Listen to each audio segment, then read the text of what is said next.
नमस्कार, मैं हूं अविनाश चंद्रवंशी और आप देख रहे हैं न्यूज प्लस 21 और खबर है मुंगेली जिले से। जी हां, मुंगेली जिले के लोरमी क्षेत्र के अचानक मार्ग टाइगर रिजर्व के जल्दा में हुए कथित विस्थापन घोटाला का एक मामला फिर से विधानसभा चुनाव से पहले सुर्खियों में आ गया है। गोगंपा ने स्थानीय लोगों के साथ इस मुद्दे को उठाते हुए सप्ताह भर के भीतर न सिर्फ कार्रवाई की मांग की है, बल्कि कार्रवाई नहीं होने पर उग्र आंदोलन की चेतावनी देते हुए कलेक्टर को ज्ञापन सौंपा है, जिससे राजनीतिक गलियारों में हड़कंप मचा हुआ है। दरअसल इस मामले में शिकायतकर्ताओं के द्वारा जिला कांग्रेस कमेटी के अध्यक्ष सागर सिंह का नाम इस कथित घोटाले में जोड़कर उछाला जा रहा है। शिकायतकर्ताओं द्वारा इस मामले में विस्थापन के नाम पर 2 करोड़ से ज्यादा घोटाला करने का आरोप लगाया है, जबकि सागर सिंह विस्थापन कार्य में केवल मटेरियल सप्लाई करने की बात कह रहे हैं। कार्य एजेंसी वन विभाग की होने की जानकारी है। आरोप ये भी लगाए जा रहे हैं कि करोड़ों रुपए खर्च कर बैगा आदिवासियों को विस्थापित किया गया है, मगर बुनियादी सुविधाओं के अभाव में आज भी लोग परेशान हैं, जिसे लेकर गोंडवाना गणतंत्र पार्टी के जिला अध्यक्ष भुवन सिंह श्याम के नेतृत्व में शिकायत की गई है। इस पूरे मामले की कलेक्टर से शिकायत करते हुए शिकायतकर्ताओं ने कहा है कि 2011 में national tiger reserve conservation authority के गाइडलाइन के अनुसार अचानक मार्ग टाइगर रिजर्व के कोर एरिया से 1 ग्राम जल्दा को कक्ष क्रमांक 550 कठमुड़ा में व्यवस्थापन से तत्कालीन लोरमी वन परिक्षेत्र अधिकारी विजय वर्मा से साठ गांठ कर बिना कार्य करने का फर्जी वाउचर बनाकर 2 करोड़ 41 लाख रुपए कांग्रेस कमेटी मुंगेली के वर्तमान जिला अध्यक्ष सागर सिंह बैस राजू उर्फ सत्यनारायण कश्यप, तत्कालीन वन परिक्षेत्र अधिकारी रेंजर विजय वर्मा के अलावा अन्य सहयोगियों के कुल खर्च राशि 7 करोड़ 40 लाख रुपए व्यवस्थापन नीति के तहत खर्च किया गया,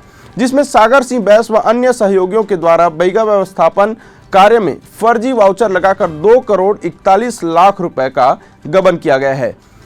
बताया जा रहा है कि इसे छवि धूमिल करने के लिए इसे उछाला जा रहा है, जबकि इस मामले पर कांग्रेस के जिला अध्यक्ष सागर सिंह बैस ने कहा कि उस समय मेरी एक फर्म थी, जिससे चलते विस्थापन कार्य में मैंने केवल मटेरियल सप्लाई का काम किया है। मेरे साथ 11 अन्य लोगों ने भी इसी तरह का सप्लाई का काम किया है। वहीं उन्हें टारगेट नहीं करके मेरे को टारगेट करके मेरी राजनीति छवि को विधानसभा चुनाव से पहले धूमिल करने का षड्यंत्र किया जा रहा है, जबकि कार्य एजेंसी वन विभाग की थी। हमने जितना सप्लाई किया था उसका बिल वाउचर लगाकर राशि लिया है। यदि कार्य एजेंसी के द्वारा किसी तरह की गड़बड़ी या कोई घोटाला किया गया है तो मैं खुद चाहता हूं कि उसकी जांच हो, कार्रवाई हो, लेकिन इसमें सप्लायर लोगों को बिना वजह से टारगेट किया जा रहा है, वो भी सप्लायर में मेरा नाम जानबूझकर उछाला जा रहा है, जबकि कार्य एजेंसी वन विभाग थी। वहीं प्रशासन ने क्या कहा, आपको बता दें कि अपर कलेक्टर विजेंद्र पाटले के द्वारा इस पूरे मामले पर शिकायत की जांच राजपत्रित अधिकारियों की टीम के द्वारा कराए जाने की बात कही है। वहीं जांच उपरांत तथ्य के मुताबिक कार्रवाई करने की बात उनके द्वारा कही गई है। कलेक्टर से इसमें किस तरीके के पूरा मामला है? देखिए, आप भी जान रहे हैं चुनाव का समय चल रहा है। ये सिर्फ और सिर्फ जो है ये मेरी छवि को धूमिल करने का प्रयास किया जा रहा है। 2010 में मेरे द्वारा वन विभाग में मटेरियल सप्लाई का काम किया गया था, जिसके तहत मैं गिट्टी, रेत, छड़, सीमेंट इस तरह का मटेरियल, चूँकि उस समय मेरी फर्म थी, उसके माध्यम से मैंने सप्लाई का काम किया, जिसका जितने का मैंने सप्लाई किया उतने का मैंने बिल जमा किया, उतने का मैंने पैसा लिया। अब सवाल ये है कि काम करने वाली एजेंसी फॉरेस्ट है, तो वहाँ यदि इनके तथाकथित जो भ्रष्टाचार की बात कर रहे हैं, यदि वहाँ कुछ भ्रष्टाचार हुआ है तो आप वन विभाग को इसके लिए जिम्मेदार है। मैं तो सप्लायर हूँ। आप यदि कोई सरपंच कहीं से छड़ गिट्टी लेकर यदि कोई भवन बनाता है, यदि उसमें कोई भ्रष्टाचार करता है, तो क्या आप सप्लायर को दोषी बनाएंगे? ये कुछ नहीं है, सिर्फ और सिर्फ जो है ये चुनावी समय चल रहा है और कुछ नेतागण हैं, वो उनका नाम मैं अभी बोलना नहीं चाहता, करीबी लोग ही हैं, ये लोग जो है छवि धूमिल करने का प्रयास कर रहे हैं। लेकिन लोरमी विधानसभा की जनता जानती है, लोग जानते हैं कि मेरा चरित्र कैसा है और मैं कैसा व्यक्ति हूँ।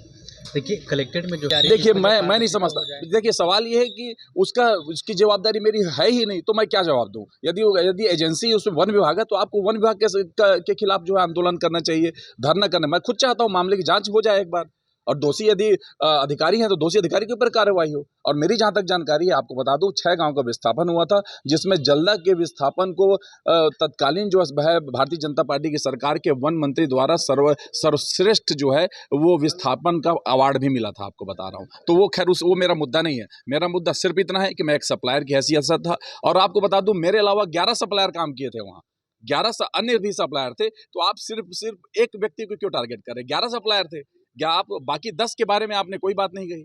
तो सिर्फ मुझे क्यों टारगेट किया जा रहा है, एक सप्लायर को क्यों टारगेट किया जा रहा है? ये समझ से परे है, और समझ से परे नहीं है।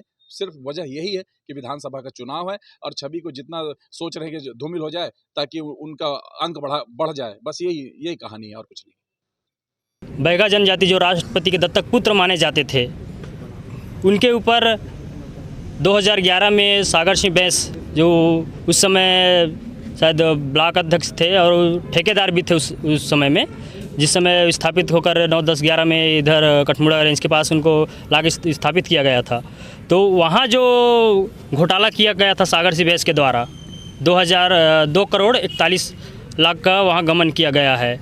क्या है मांग हमारा ये है कि वहाँ जो बैगा जनजाति के जो लोग हैं उनको न्याय मिले। महोदय जी ने बोला है कि वहाँ जल्द से जल्द जांच कमेटी बैठाया जाए करके, तो इस सभी समस्याओं को लेकर आए हैं। अगर एक हफ्ते के अंदर में अगर हमारी मांगे पूरे नहीं करेंगे और सागर सिंह बैस को अगर गिरफ्तार नहीं करेंगे तो हम एक हफ्ते के अंदर में चक्का जाम करेंगे, मुख्यमंत्री का पुतला दहन करेंगे और उग्र आंदोलन करेंगे और इसकी जवाबदारी शासन प्रशासन की होगी। इस आदिवासी बैगा जनजाति जो राष्ट्रपति के दत्तक पुत्र हैं, उनके ऊपर ये इतने बड़े शोषण हुए हैं सर, और उन शोषण के जो जिम्मेदार इंसान हैं, चाहे वो कर अधिकारी होए चाहे वो जनप्रतिनिधि होए, उनको कड़ी से कड़ी कार्रवाई किया जाए उनके ऊपर। और हाँ, कोई सुन नहीं रहे थे। अचानक हमारे पास आए लोग, कहे भाई हम लोग बहुत दिन हो गए ज्ञापन देते देते, हमारा कोई नहीं सुन रहा है यहाँ, क्योंकि अब इन्हीं का तो राज है, तो कौन सुनेगा।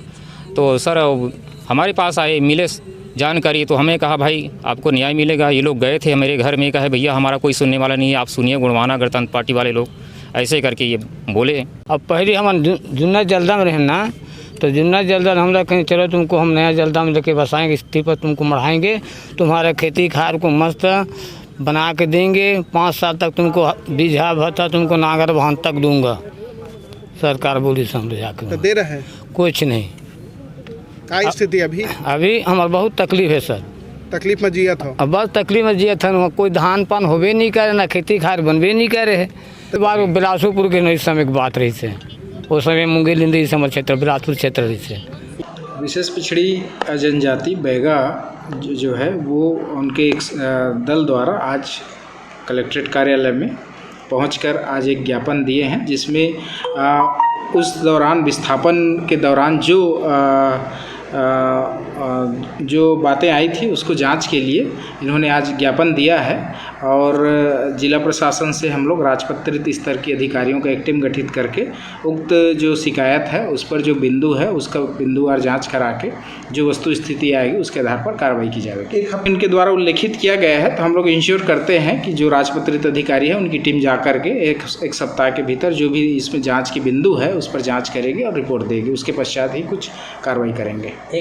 ये तो पूरा मामला है और आखिर इसके पीछे कौन सरगना है। इस मामले में कार्रवाई को लेकर जहां स्थानीय लोग व गोगंपा के ने मोर्चा खोला है, तो वहीं कांग्रेस नेता सागर सिंह बैस ने भी कहा है कि इस मामले में कार्य एजेंसी वन विभाग है, इसलिए दोषियों पर कार्रवाई हो। यह वो खुद भी चाहते हैं। ऐसे में ये सवाल उठ रहे हैं कि आखिर इस मामले का सरगना कौन है और क्या वहां तक प्रशासन की जांच आज पहुंच पाएगी, यह बड़ा सवाल है। क्योंकि कथित तौर पर यदि दोषी वन विभाग के अधिकारी निकले तो फिर ये अफसर वर्तमान में कहां और किस पद पर पदस्थ हैं, यह भी देखने वाली बात होगी। क्योंकि वन विभाग में कई तरह के ऐसे घटना सामने आ रहे हैं जिसमें अधिकारी कर्मचारी बदल जाते हैं और घोटाला जो है वो लगातार जारी रहता है, कभी इस जिले में तो कभी उस जिले में। लेकिन जांच का विषय है, जांच के बाद पता चल पाएगा कि इसमें कौन लोग सम्मिलित हैं और किस पर प्रशासन किस तरह से कार्रवाई करती है। आगे इस मामले में और भी अपडेट्स के लिए देखते रहें न्यूज़ प्लस 21, आपके हक की बात।